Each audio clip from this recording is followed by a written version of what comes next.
And, you know, you just talked about sex magic rituals. So on the other side, hopefully we can get into Aleister Crowley and what he believed and really what he brought to the table and why he still is talked about today as a central figure in all of this occultism and New World Order philosophy. I just watched a documentary produced by the BBC called Aleister Crowley, the Other Loch Ness Monster, where they were openly, you know, unapologetic and saying that Crowley was a great man and that he was intelligent, he was an explorer, and that he really, you know, didn't worship Satan, you know, he worshiped technology, and, you know, Lucifer is good.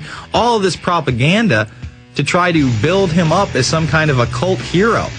Well, he's definitely an occultist, but he's not my hero. We'll be back after this. It's the InfoWarrior with Jason Bermas, joined by Mark Dice of MarkDice.com.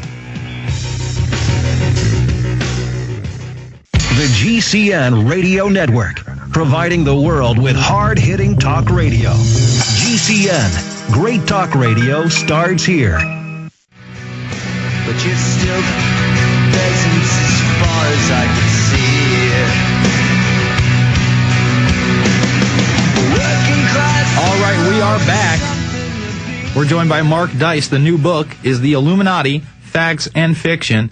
And I'm sure that you go into Aleister Crowley in this film, and it's just kind of sickening to me how he's been hyped up as kind of like this, you know, anti-hero hero, and that, you know, this guy was a real, I mean, there's no doubt he was intelligent, but to put him on this, you know, cult hero status and to promote his philosophies is not only disingenuous, but it's really an outright lie the way they promote it and act like, oh, you know, this guy never really believed in that sort of stuff. He just did it. I mean, this guy was like the guy that was into sex magic rituals. I mean, he did a ritual with, who was it? Jack Parsons and L. Ron Hubbard, I believe, did a ritual that was based on Crowley in order to bring in the religion of Scientology.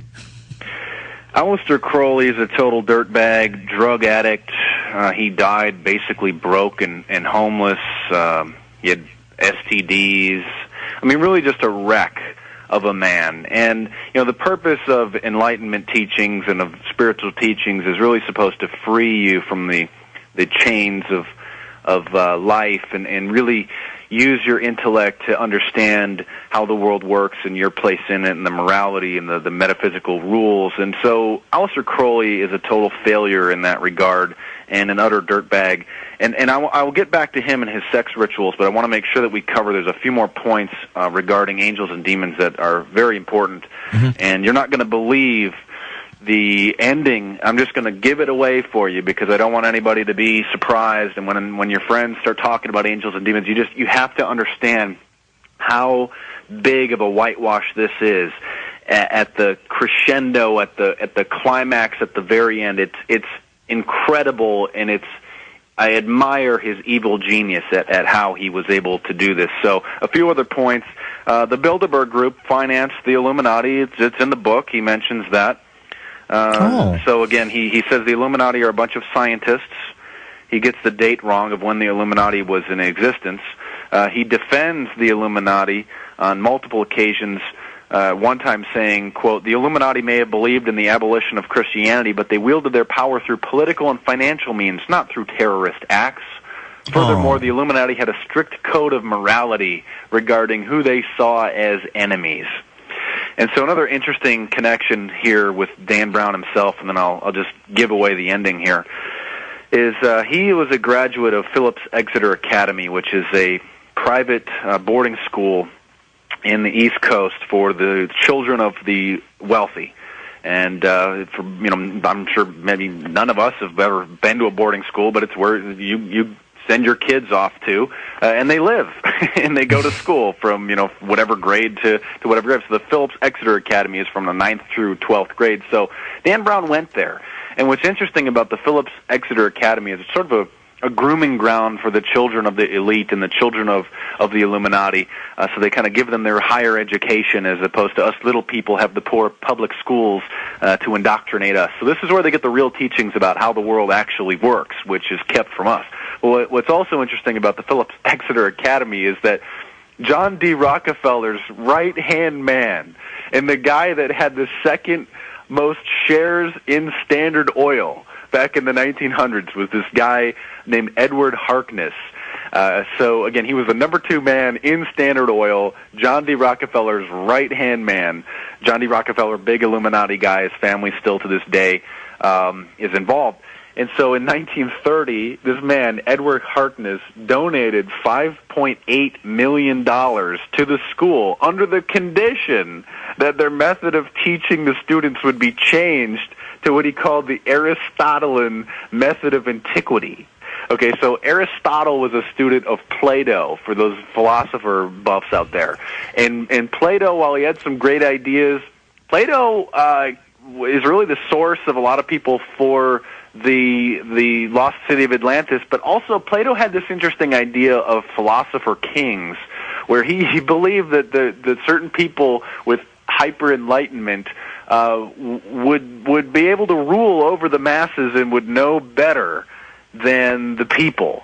And so it's very interesting that John D. Rockefeller's right-hand man donated almost $6 million back in the 30s to this school, and then you combine that with Dan Brown's publisher, the Random House, owned by the Bertelsmann Media Group in Germany, again, the largest admitted publisher of Nazi propaganda during World War II.